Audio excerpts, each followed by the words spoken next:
오늘 우리에게 주시는 하나님 말씀, 신약성경 마태복음 16장 24절 한 절 말씀입니다.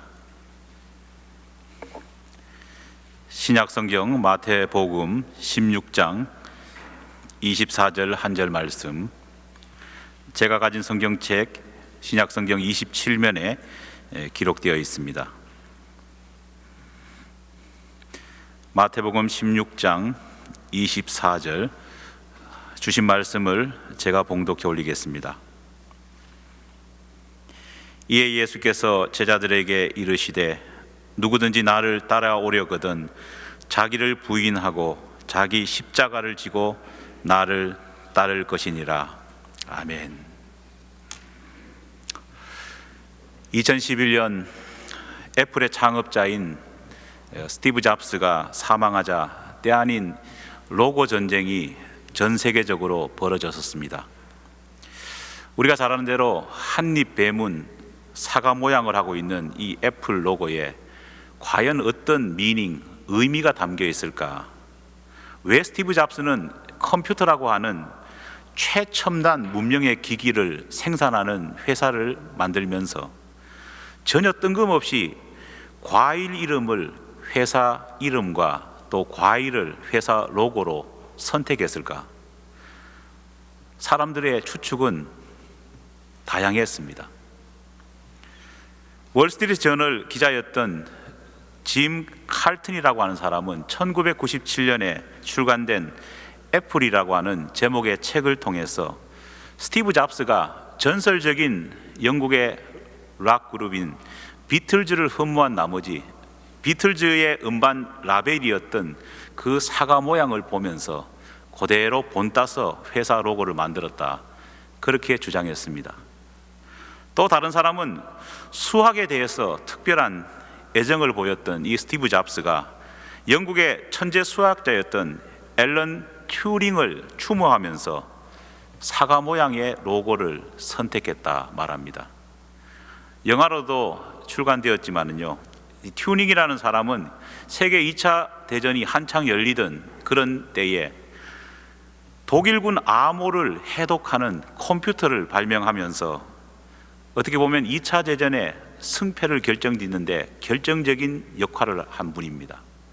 전쟁 중에는 국민적인 영웅으로 추앙받았습니다. 하지만 안타깝게도 전쟁이 끝난 이후에 이분이 동성애자라는 것이 세상에 알려지면서 사람들의 따가운 시선을 견디다 못해서 청산가리가 든 사과를 베어 물고 자살했던 사람입니다. 물론 스티브 잡스와 또한 애플의 관계를 말하면서 늘 빠지지 않는 이유도 있습니다. 그것은 만유의 인력의 법칙을 발견했던 뉴턴과 뉴턴의 사과를 보고 스티브 잡스가 바로 애플과 애플 로고를 선택했다, 그렇게 말하기도 합니다. 하지만 스티브 잡스와 함께 애플을 창업한 위즈니악이라고 부르는 스티브 잡스가 타계한 이후에 AP통신과 가졌던 인터뷰에서 스티브 잡스가 왜 사과를 회사명과 회사 로고로 선택했는지 이렇게 설명했습니다. 원래 스티브 잡스는 회사 차리기 전에 집에서 놀 때 사과과수원에서 일한 적이 있다고 합니다. 그때 사과과수원에서 일하면서 사과가 참 영양이 대단히 풍부한 과일이라는 것을 그가 깨달았고, 또 실제로 사과를 팔기 위해서 박스에 포장을 하는데 그 어떤 과일보다도 내구성이 뛰어나서 무르지도 않고 포장하기가 용이하다는 것에서 영감을 받아서 사과처럼 겉과 속이 완벽한 어떤 제품을 만들겠다, 그런 의도에서 그가 세운 회사의 이름을 애플, 그리고 로고를 사과 모양으로, 그리고 한입 베문 것은 바로 뭔가 맛보고 깨닫는다는 느낌 속에서 그렇게 했다, 그렇게 밝힘으로써 논쟁의 종식을 고했습니다.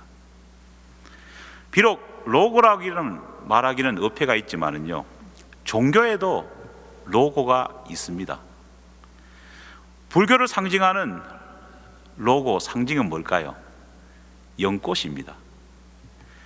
불자들은 더러운 진흙탕 속에서도 아름다운 꽃을 피우는 연처럼 타락한 속세 가운데서도 중생에게 아름다운 깨달음과 깨우침을 주는 부처의 은덕을 상상하면서 연꽃으로 그들의 신앙을 표현했습니다. 이슬람의 경우에도 그들은 상징이 있습니다. 뭔지 아십니까? 바로 초승달과 그리고 별입니다. 이슬람 교도들은 어두운 밤을 비추는 초승달과 별처럼 이 어두운 세상이 알라가 주는 진리의 빛으로 밝혀지기를 소망하면서 달과 별들을 그들의 상징으로 선택했다고 합니다. 연꽃이든 초승달이든 이런 상징들은 모두 누가 봐도 납득할 만하며 어떤 거부감이 드는 그런 상징과 로고가 결코 아닙니다. 하지만 유독 기독교의 상징, 기독교의 로고인 십자가는 보는 이들로 하여금 당황스러움을 자아내게 합니다. 물론 현대를 살아가는 사람들은 십자가를 보면서 어떤 거부감이나 어떤 혐오감이나 공포를 느끼는 사람은 이제는 없을 겁니다. 하지만 초대교회 성도들이 살았던 그 로마 시대를 고려하면요, 십자가는 그 시대 사람들에게 누구에게라도 혐오감과 공포감을 불러일으키는 저주의 상징이었습니다. 마치 당시 십자가는 오늘날 전 세계를 테러 공포로 몰아넣고 있는 이슬람 극단주의 IS의 깃발을 보는 것처럼 사람들에게 불쾌감과 혐오감과 공포를 그 시대 사람에게 안겨주었습니다. 하지만 이런 십자가를 하나님께서는 갈라디아서 6장 14절 말씀을 통해 자랑할 대상으로 너희가 삼아라, 그렇게 말씀하고 있습니다. 그러나 내게는 우리 주 예수 그리스도의 십자가 외에는 결코 자랑할 것이 없나니. 하나님께서는 십자가를 우리 크리스찬의 자랑이라고, 프라우드라고 그렇게 말합니다. 심지어 한 걸음 더 나아가 하나님께서는 십자가 외에는 너희가 자랑할 것이 없다고 그렇게까지 말씀하십니다. 그리고 오늘 본문에서는 예수님께서는 주님을 따라오는 사람이면 누구든지 각자에게 맡겨진 십자가를 스스로 짊어지고 따라오지 않으면 안 된다까지 그렇게 말씀하고 있는 겁니다. 누가복음 14장 27절에 보면은 오늘 본문 말씀과 동일한 의미의 병행 구절이 기록되어 있습니다. 그런데 누가복음에는 한층 더 심화되게 뭐라고 말하느냐?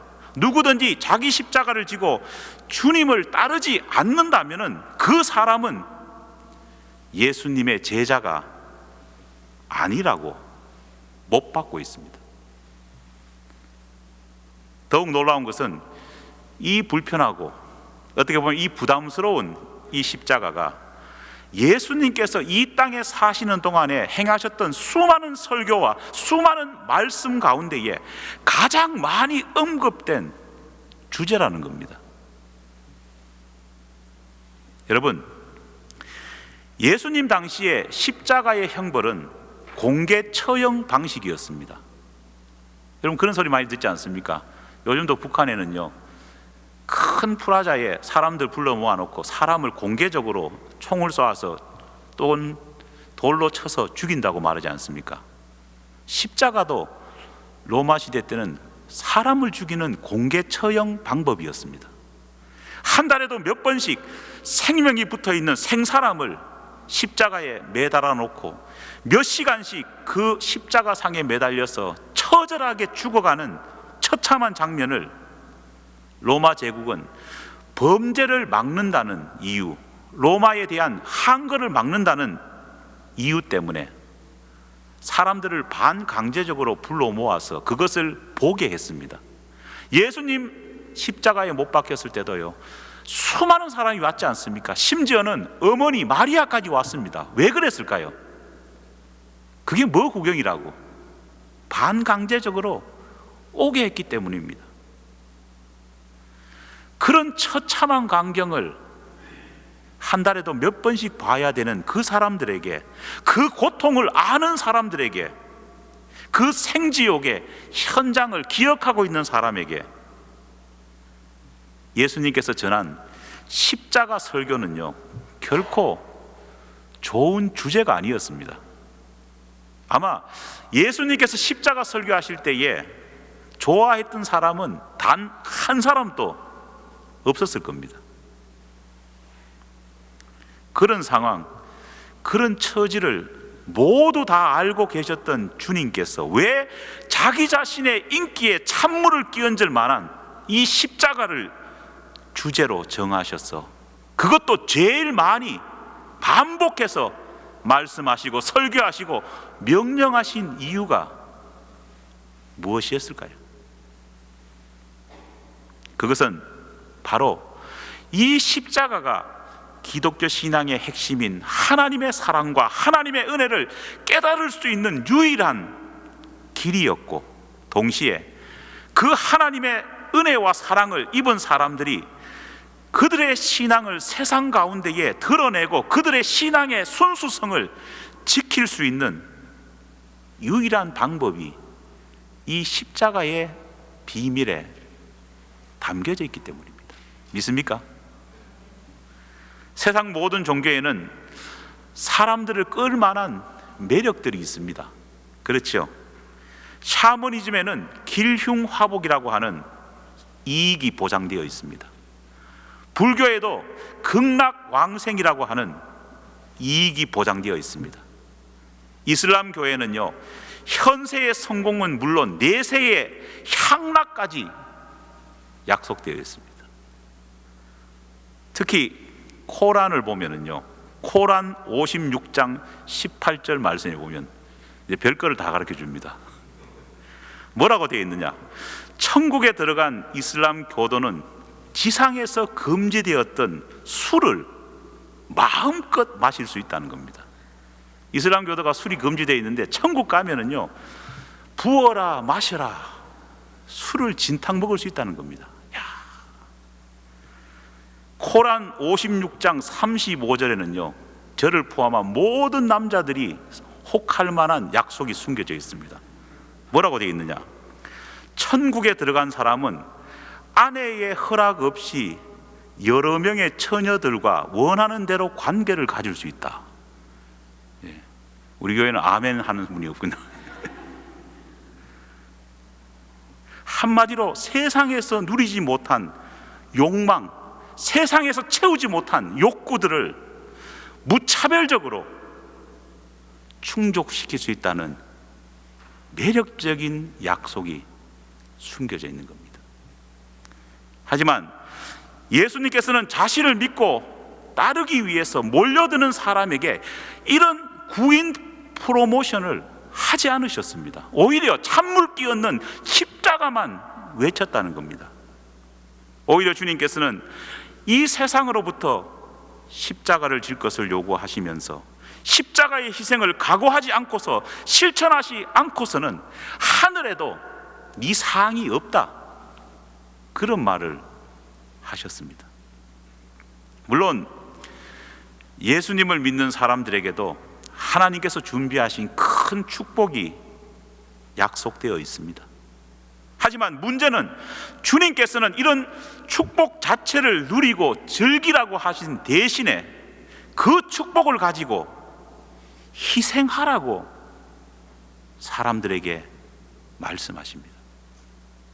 하나님의 사랑과 축복이 십자가를 통해서, 예수 그리스도가 지신 십자가를 통해 풍성하게 나에게 임했듯이 너 역시도 주님이 주신 그 사랑과 은혜를 너 자신만 가지고 자신만 누리지 말고 타인을 위해서 정말 통 크게 한번 써라고 말씀하시는 것이 십자가입니다. 문제는 이것이 단순한 권유가 아니라 주님의 준엄한 명령이라는 것이 중요합니다.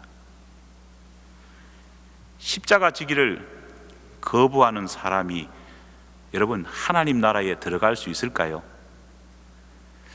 여러분, 이 질문에 대해서 어떻게 생각하십니까? 십자가 지기를 거부한 사람이 천국에 들어갈 수 있을까요? 이 질문에 대해 예수님께서는 아주 단호하게 답하십니다. 저 같으면은 괜찮습니다. 들어갈 수 있죠. 이렇게 말하고 싶습니다. 그러나 예수님께서는 단호하게 자기 십자가를 지지 않는 사람은 능히 주님의 제자가 되지 못한다고 말씀했습니다. 목사의 마음과 주님의 마음이 갈라지기 시작합니다. 저 같으면은 십자가 안 져도 오케이. 그러나 주님은 단호하게 자기 십자가를 지지 않는 사람은 능히 내 제자가 될 수 없다 말씀하시는 겁니다. 여기에 우리의 충격이 있습니다. 다시 말해 예수님께서 나를 위해 십자가를 지셨다는 그 사실을 믿는 것도 중요하지만 주님께서 주님의 제자가 되기로 나선 사람들에게 주신 그 십자가를 지고 세상 속에 책임 있는 사명자로서 살아가지 않는다면 그것은 구원에 있어서 큰 문제가 된다는 것을 말씀하십니다. 예수가 지신 십자가를 믿는 것도 중요하지만 내가 져야 될 내 몫의 태인 십자가를 지는 것 역시도 예수의 십자가와 나의 십자가가 똑같이 중요하다는 것을 예수님께서는 말씀하고 있다는 거예요. 크리스찬들 가운데 예수 그리스도의 십자가 사건을 믿는 사람, 그것을 믿음을 통해서 구원받는다, 그렇게 굳게 믿고 있는 사람 많습니다. 여러분도 그럴 겁니다. 주님께서 나의 죄를 위해서 2000년 전 골고다 십자가의 고통을 받으셨고 그 십자가의 은총을 통해 내가 믿음으로 나는 구원받습니다. 믿습니까? 아멘! 기독교인이라면 다 그렇게 고백할 것입니다. 그렇게 믿는 사람들은 그 믿음을 통해서 나는 천국을 보담받았고 나는 천국에서 영생 복락을 누리겠다, 그렇게 생각합니다. 그러나 여러분, 만약 우리의 신앙이 여기에만 머물러 있다면, 여기서 한 걸음도 못 나간다면요, 여러분, 우리가 이슬람 교도와 하등 다를 게 뭐가 있습니까? 오늘의 얄팍한 신앙으로 내세에 펼쳐질 자기 자신의 욕망, 가지고 있던 그 욕망이 내세에 다 이루어질 것이라는 기대를 가진 어리석은 욕심쟁이들만 가득한다면요, 그것은 주님이 세우신 교회가 아닙니다. 그런 사람들에게 예수는 단지 부처나 알라의 또 다른 이름일 뿐입니다. 실제로 그런 사람들이 이 시대 가운데 얼마나 많은지 모릅니다. 기독교 신앙이라는 것은요, 이들과 다른 것은 십자가가 내가 하나님 나라로 들어가게 해주는 능력도 되지만 예수가 지신 그 십자가 외에도 하나님께서 또 다른 십자가, 내가 짊어지고 나아가야 될 또 다른 참된 십자가의 진리가 내게 있고 우리가 그것을 비로소 완성시켜 나갈 때 의미가 있다는 것을 성경은 말씀해 주고 있습니다. 2000년 전 인류에 소망을 주신 예수의 십자가는 갈보리산 위에 세워졌습니다. 하지만 이제는 그 십자가를 바라보며 하나님의 은혜와 축복을 입은 내가 더 많은 사람들에게 이 십자가의 능력을, 지금도 살아 역사하시는 하나님의 그 능력을 알리기 위해 그 은혜를 되갚는 저와 여러분의 십자가가 이 땅 구석구석 가운데에 세워질 때에만 복음과 십자가는 비로소 능력이 되는 겁니다. 복음은 좋은 소식이라는 의미를 가지고 있습니다. 하지만 이 좋은 소식이 내가 듣고 내가 받았어 그냥 굿뉴스로 거기에만 그친다면요, 그것은 아무것도 아닙니다. 주님이 주시는 이 굿뉴스는 나에게도 굿뉴스가 되어야 되지만 나를 통해서 더 많은 사람들에게 굿뉴스로 전해질 때 진정한 복음, 굿뉴스가 될 수 있는 겁니다. 내가 받은 이 굿뉴스 복음이 다른 사람에게 굿뉴스로 전해지기 위해서는요, 반드시 필요한 게 있습니다. 그건 뭐냐? 내가 십자가를 지는 고통과 수고를 감내할 때에만 굿뉴스가 되는 겁니다. 그렇죠? 여러분, 사람은 다 간사하고 악합니다. 누군가에게 좋은 소식이 되려면요, 누군가에게는 그 굿뉴스를 만들기 위해서 뭐가 있어야 됩니까? 희생이 있어야 된다는 거예요. 오늘 또 우리가 볼링을 치러 가지만은요, 어느 마을이 우승의 기쁨을 누리게 하기 위해서는요, 우승하지 못하는 두 개의 마을이 분명히 있다는 거예요. 그 중에 한 마을은 중간도 못 돼가지고 꼴찌가 돼가지고 어떻습니까? 눈물을 흘리는 사람도 있다는 겁니다. 예수의 골고다 십자가를 바라보며 내가 변화되었듯이 가정에서, 직장에서, 교회에서, 세상에서 십자가를 넉넉히 지는 내 모습을 바라보며 내 주변에 누군가는 나의 그런 모습 때문에 믿음의 경주를 시작하며 또 이 믿음의 경주 가운데 지쳐있는 누군가는 내 그 모습을 보면서 힘과 위로를 얻는 사람이 생기게 된다는 거예요. 놀라운 것은 십자가의 능력은 우리가 상상하는 것 이상으로 훨씬 큽니다. 믿습니까? 분명 내가 남을 섬기기 위해, 하나님의 일을 하기 위해 십자가라고 하는 힘들고 거친 것을 행하고 진다고 할지라도 이 가운데는 우리가 상상할 수 없는 기쁨이 있습니다. 하나님이 더욱더 부어주시는 놀라운 환희가 십자가의 짊어짐을 통해 우리에게 있다는 겁니다. 여러분, 지금부터 제가 말씀드리는 이 말씀은요, 정말 경험해 보지 않은 사람은요, 죽었다 깨도 알 수 없습니다. 이거는 어떻게 목사가 설명드리기도 불가능합니다. 인간에게 주체할 수 없을 만큼 큰 기쁨이 임할 때가 있습니다. 그렇죠? 막 여러분들 막 미친 사람처럼 너무 기뻐가지고 막 날뛸 때가 있습니다. 언제 그렇습니까? 제가 경험해 보니까요, 진짜 기쁨은 나한테 어떤 이득이 떨어져서 기쁜 것도 기쁘지만은요, 정말 까무러칠 정도로 기쁜 것은 내가 소중히 여겨왔던 어떤 사람이 나를 통해서 기쁨을 누리게 될 때, 행복할 때 진짜 참다운 기쁨을 얻게 된 겁니다. 이것은 쉽게 할 수 있는 그런 쉬운 일을 해주면서 한낱 미소를 짓게 하는 그런 문제가 아닙니다. 내 수고와 내 고통이 듬뿍 들어간 나의 십자가를 짐으로써 내가 소중히 여기는 그 사람에게 기쁨을 주는 겁니다.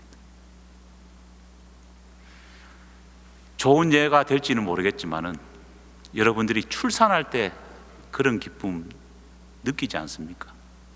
산고를 겪고 나서 힘들지만은 아이를 안고 기뻐하는 남편의 모습을 보면서 우리는 누군가에게 기쁨과 소망을 줬다는 그런 자부심이 느껴지지 않습니까?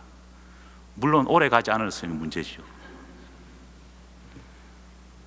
어느 개그 프로그램에 한때 유행했던 이런 말이 있습니다. 직접 먹어보지 않았으면 말을 하들 마세요. 그런 말이 있습니다. 직접 먹어보지 않으면요, 말할 필요가 없습니다. 설명을 해줄 수 없습니다. 십자가는 무거운 짐을 뒤에 싣고 달리는 자전거와 같습니다.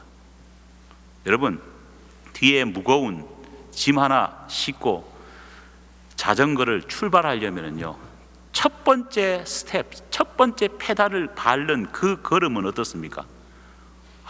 무겁습니다. 도저히 옮기기가 힘듭니다. 고통을 이겨내면서 그 고통 속에 첫 발을 내딛어야 합니다. 그런데 일단 첫 발을 내딛고 속도가 붙기 시작하면 어떻습니까? 재밌는 것은 뒤에 실린 무거운 짐 때문에 오히려 자전거가 묵직해지고 오히려 안정적으로 달리고 오히려 속도가 어떻습니까? 더 붙습니다. 그렇지 않습니까? 처음에는 여러분이 힘들게 십자가를 지고 가게 될 겁니다. 하지만 나중에는 십자가가 여러분들을 업고 안고 가는 경험을 하게 된다는 겁니다. 사랑하는 여러분, 십자가는 누구의 자랑이라고요? 나의 자랑입니다. 2016년 한 해 십자가의 이 깊은 의미를 깨닫고 골고다 언덕에서 나를 위해 죽으신 그 주님의 십자가를 믿는 것 이상으로 내 몫에 태인 십자가를 기쁨 가운데 능히 지고 나가는 우리 공동체가 되기를 간절히 축원합니다. 우리 함께 기도하겠습니다. 이 시간 기도하는 가운데에 하나님께서 나에게 주신 우리 자신에게 명령하신 십자가가 무엇인지를 한번 돌아봤으면 좋겠습니다. 가정 속에서 내가 해야 될 일도 있고, 가정과 사회 속에서, 직장 속에서 내가 해야 될 일도 있습니다. 그리고 마을 가운데서 내가 해야 될 일도 있고, 주님께서 이 한 해 가운데에 새로운 믿지 않는 자를 주님의 기쁨 가운데에 두기 위해서 나에게 주신 십자가와 같은 부담감도 있을지 모르겠습니다. 오늘도 십자가를 지면서 힘들어서 탄식하고 있는 우리 자신이 있을지도 모르겠습니다.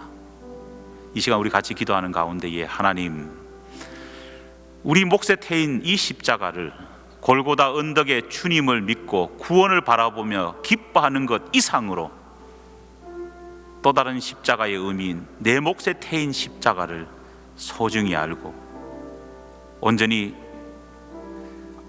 기쁨 가운데서 지고 나감을 통해 하나님이 우리 가운데 허락해 주신 이 두 개의 십자가, 골고다 언덕의 십자가와 내 몫에 태인 십자가 모두를 기쁨 가운데서 완성하는 이 한 해가 되게 도와주시옵소서. 우리 소망하면서 우리 같이 기도하겠습니다. 다 같이 기도하겠습니다. 하나님 감사합니다. 2016년 한 해 우리에게 태운 십자가를 생각해 봅니다. 십자가가 결코 기분 좋은 것만은 아닙니다. 수고와 노력과 땀과 때로는 눈물이 그 가운데에 배어 있어야 되기 때문에 힘듭니다. 그러나 주님, 오늘 말씀을 통해서 우리가 십자가를 치지 않는다면 우리의 신앙은 진정으로 올바라질 수 없고, 우리가 십자가를 거부한다면 주님의 구원의 역사가 완성될 수 없다는 사실을 깊이 깨닫고 우리 몫에 태인 십자가를 질 수 있도록 도와주시옵소서. 주님 바랍니다. 이 십자가가 나의 자랑이 될 수 있게 도와주시옵소서. 립서비스로서의 자랑이 아니라 진짜 내 삶 가운데에 하나님의 뜻을 이루고 새로운 사람들에게 큰 기쁨과 소망을 주는 의미에서 진정한 나의 자랑, 나의 기쁨의 십자가가 될 수 있도록 도와주시옵소서. 하나님 감사합니다. 우리를 불러주셔서 십자가의 의미를 깨닫게 하심을 감사드립니다. 하나님 감사합니다. 오늘 말씀을 통해서 골고다 언덕에 세워진 그 예수님이 지신 십자가 외에도 내가 져야 될 십자가의 의미가 있음을 알게 하시니 감사드립니다. 2000년 전 주께서 지신 십자가도 중요하지만 오늘 2016년 주님과 세상을 위해 내가 져야 될 십자가 역시도 얼마나 귀중한지를 고백하고 깨달으며 그 십자가 지는데 힘들지만 그 십자가 지는데 기쁨을 가지고 자랑할 수 있는 우리 공동체가 될 수 있게 도와주시옵소서. 예수님 이름으로 기도드립니다. 아멘.